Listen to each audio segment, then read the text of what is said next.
Listen to this podcast now on the Red Apple Podcast Network. Why is the middle class shrinking? Why are people facing an affordability crisis while marginalized individuals called informals grow in numbers? Join me as I travel the world, speaking with people living in invisibility, the leaders working to solve it, and uncovering the hard truths shaping our economy and daily reality. Download all of Red Apple Media's podcasts right now through your favorite podcast platform. Marvel Television's Wonder Man, an 8-episode series, now streaming on Disney+. A superhero remake, not exactly what we'd expect from an Oscar-winning director. Action! Simon Williams, audition for Wonder Man. I'm gonna need you to sign this, assuming you don't have superpowers. I'll never work again if anyone found out. My lips are sealed. Marvel Television's Wonder Man. All 8 episodes now streaming, only on Disney+. So, we have a lot of great guests on this show, and we do love everybody. I tell everybody how much I love them. But I'm not going to lie. There are certain times on this show where it's really exciting. And that's the case right now. My dear friend, the former Congressman Anthony D'Esposito, who's been doing a tremendous job as the General Inspector of the Labor Department, had an opportunity to go back and run again against Laura Gillum, decided not to do it, so Driscoll hopefully can beat her. Hopefully, Janine, we love you. I don't know. But Anthony's going to stay in his position for President Trump, which I'm happy he's doing.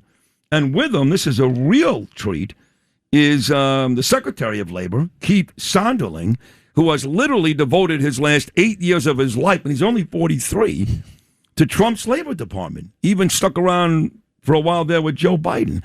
So these are two great Americans and two terrific guys, and it's great to have you here this morning. Thank you, gentlemen. Thanks for having me, brother. Yeah. Let's get to you first, Keith. You are 43 years old. You've been doing this now since the first Trump administration. How does this all start for you? I was a labor and employment lawyer in Boca Raton, Florida, a place you're very familiar with. Well, lived there for 16 years, just west of Yamato on 441 in Saturnia. I'm still a legend there, just so you know. You are. And I had a great life down there, just like you did. And then when President Trump won, it was a once-in-a-generational opportunity to leave beautiful Palm Beach County and move from one swamp to another. But how does that happen? Did you know President Trump? How did that whole thing start? You're in Boca. How do you get to President Trump? Well, when the new administration starts, they're looking for private sector people, and that's why the Trump administration is so great. He didn't take government bureaucrats. He didn't take the typical swamp people, and he got people who are actually dealing and practicing in the same areas to go run these agencies. And, what a concept that is. And that's why the Trump administration, both of them have been so successful, because they take people from out of D.C., they take people with real life experience, and they put them in these roles. So that's how I was able to get in when they were looking for people who actually knew labor and employment. And I was able to move up to D.C. And since then, it's just been a complete wild ride. But the easiest thing for me is just being able to work for the president, because he is the most dedicated president in the history of this country to the American worker. And we've never seen such support for American workers and businesses than we have under President Trump. No question about it. In just the last couple of days on this show, I've had Brooke Rollins was on. She's with the president today in Wisconsin. They go to these farms, they milk cows. It's weird, actually. I don't know. But not something we do in Boca, right? No, we don't do much of that in Boca. And, all these, the Small Business Administration girl, Kelly Lepler, she was here a couple of days ago. So the whole team is amazing, and you're all young and good looking like you, Ant. And, Ant, you're having fun with this because you were a great cop for a long time. And you told me during the break, it's kind of like cops and robbers again. Here you are out there finding bad people, uncovering fraud, billions and billions of dollars. So you're really enjoying this work, aren't you? Yeah, what's great about it is, and Keith will tell you, that the Inspector General for the Labor Department has one of the broadest jurisdictions of any Inspector General in the federal government. And I have agents throughout the nation who are doing excellent work. And depending on where our offices are, they're right in the mix with gun cases and drug trafficking, human trafficking, child trafficking. And now, obviously we're focusing on the fraud that we always have. And you look at states like New York with Kathy Hochul, places like California with Gavin Newsom, who's by far and away the king of fraud. And I would say Kathy Hochul's the queen of fraud. The nation loses almost $1 trillion a year to fraud. And the fact is that what a unique concept. President Trump and Vice President J.D. Vance said, well, let's tackle it. And they've literally taken a entire government approach where they've given everyone the opportunity and the resources that they need. And they've flat out told the U.S. Attorney's Office, when our investigators present cases to you about fraud, we don't care how much it is. We want people prosecuted. We want people put in handcuffs, and we want them put in jail. And the fact is, yeah, it's back to my roots. And I think that the agents and the people in the president's task force team, they love having a guy who actually did the work, who worked in the streets of New York City, who worked in Brownsville, Brooklyn. A shout out to the 7-3 precinct, where I was a cop and a detective. They love that there's an investigator that actually can look at these cases and say, well, I think we should do this, or maybe we should do that, or, wants to go out there and rally the troops. And we're making a difference. We're putting handcuffs on people. We're putting people in jail. We're traveling around the country doing takedowns, and President Trump and Vice President Vance are committed to this effort. And I think it's going to make a lasting change in this nation. And, so do and that's I. really what's important. I love it, too. And you're a tough guy. You're a sweetheart. You're one of my best friends, but you're a tough guy. And you're great at this job. So it's not just you guys, right? I had Dr. Oz in this studio less than 2 weeks ago, and talking about New York and Kathy Hochul, he's uncovered a lot of fraud with Medicare and Medicaid here in New York. Lee Zeldin, I'll be introducing Lee Zeldin tomorrow night at a big dinner for Mike Lawler up in Rockland County. He was the one who started all this at the EPA, billions of dollars, even going back to that louse Stacey Abrams, and J.D. Vance, you said, is working on this too. So you have all these different people and all these different agencies, right, uncovering fraud all over the country. And like you said, it's in the billions, end up in the trillions. I mean, how is that not something that the Democrats, Keith, didn't look into before? And why do they seem to be, I don't know, kind of quiet about it now? They turned a blind eye to fraud, and they allowed this money to go out without the controls and checks. And this is your taxpayer dollars. Every cent that went out that was stolen was a theft on you. Or as Anthony says, it's also a tax on the Americans. But, from the Department of Labor's perspective, our role is related to the unemployment insurance system. That's why we have such a big role in the vice president's task force. And during the pandemic, this is a program that's really just supposed to help workers get back on their feet temporarily, because the Trump administration is putting people in high-paying, high-skilled jobs. The unemployment insurance system during the pandemic, when a lot of people were hurting, a lot of people were laid off, just supposed to be temporary. During that time, $900 billion went out to help Americans during that tough time. But we found out later that $135 billion of that was stolen. Fraud. Wow. Yep. And because of the lack of controls and the lack of checks. And the really egregious part, if you break down some of that $135 billion, some great stats for you and your listeners. Nearly $29 billion of that went to the same Social Security numbers in multiple states. No, come on. Is that true? It gets better. Yeah. 139 million to dead people. Dead people, right. 16 billion to suspicious emails, just made up emails. 267 million to federal prisoners, and my favorite, 1.2 billion to people under 14. And this is a program for people who lost their job. I mean, come on. And here's some of it gets even better. Hold on. 69 million to people with birth dates more than 15 years in the future. Somebody who was born in the year 2154. Yeah. Right? Yeah. Got unemployment insurance. 2154. 2154. So if you guys are not great at math, that's yes. And some more math for you too. 59 million went to 24,000 people over the age of 115 years old. And I think the oldest person in America, I keep Googling it because it changes. I think it's either 114 or 115, but that's one person. One person. And we're talking about 25,000 people over 115. And it just turned into a joke. It turned into an easy way to steal our American taxpayer money. And I'll let Anthony talk about how criminal this got, not just in the U.S., but overseas. But that's what this task force is about. And that's why the partnership between my office and Anthony's office is so strong, because we're working together. On my side, we're putting controls and checks in so this never happens again. And on Anthony's side, he's going to put these people in jail. I love it. This is the voice you just heard. He's terrific. Is the Secretary of Labor, Keith Sonderling. Anthony, of course, is Anthony D'Esposito, your friend from Nassau County. My friend, the lovely Emily Austin, sends her regards. She's listening right now on the way to the airport. We're visiting the OHEL later. Oh, you are? Yeah. Oh, that's very nice. Keith's first time. Yeah. That's awesome. That is awesome.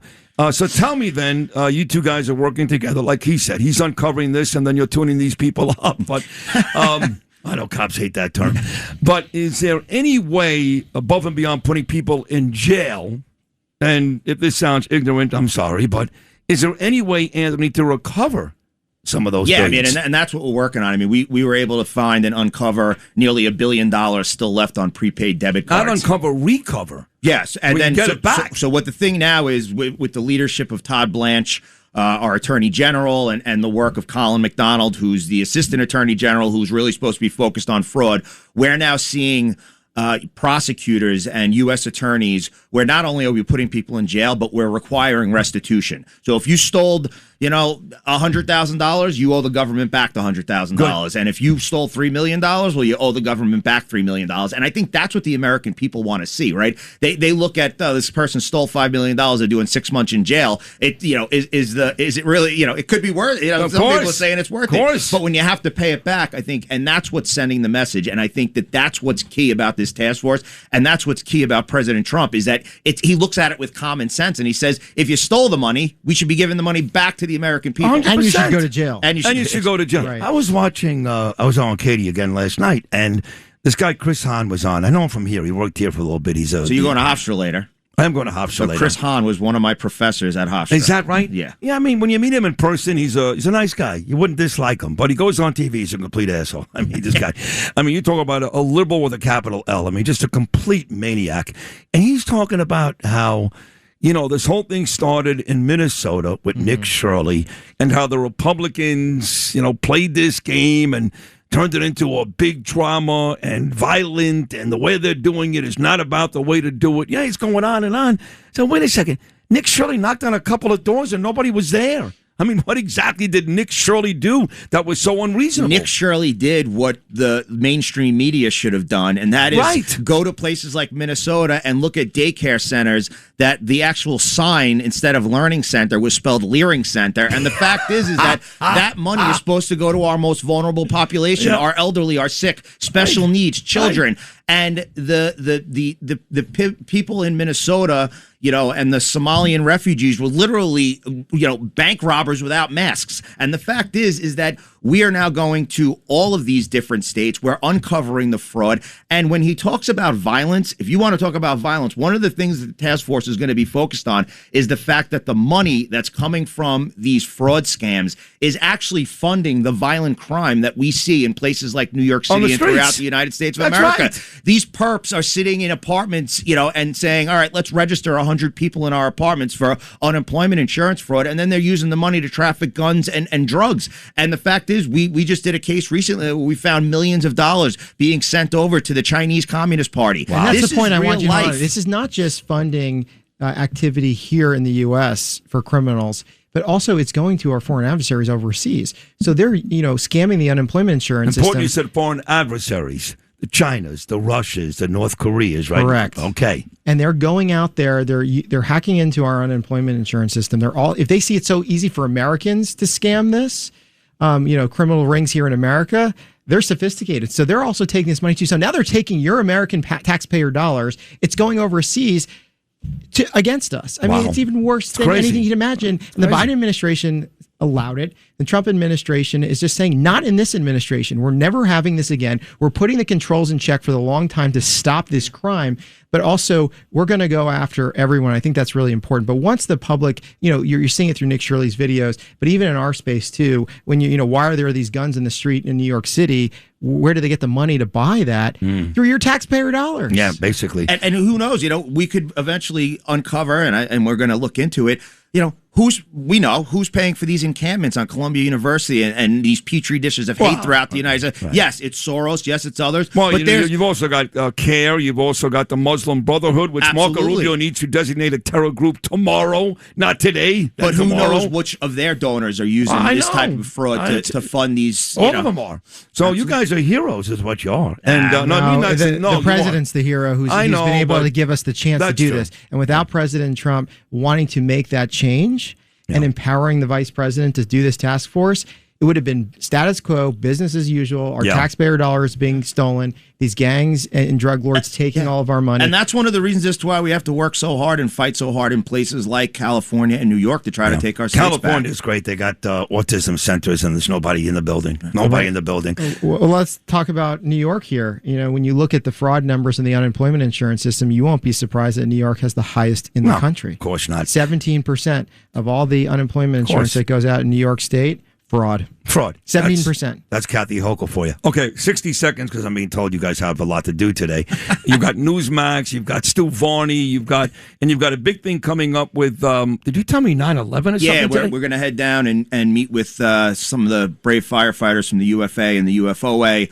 We're visiting one of the firehouses downtown, and then we're going to take a walk over to the 9/11 memorial, pay our respects. And on the way home, before we start Shabbos, we're going to head over to the Ohel. Oh, that's awesome. The firehouse right around the corner, Keith, literally go on Lexington Avenue and make a left.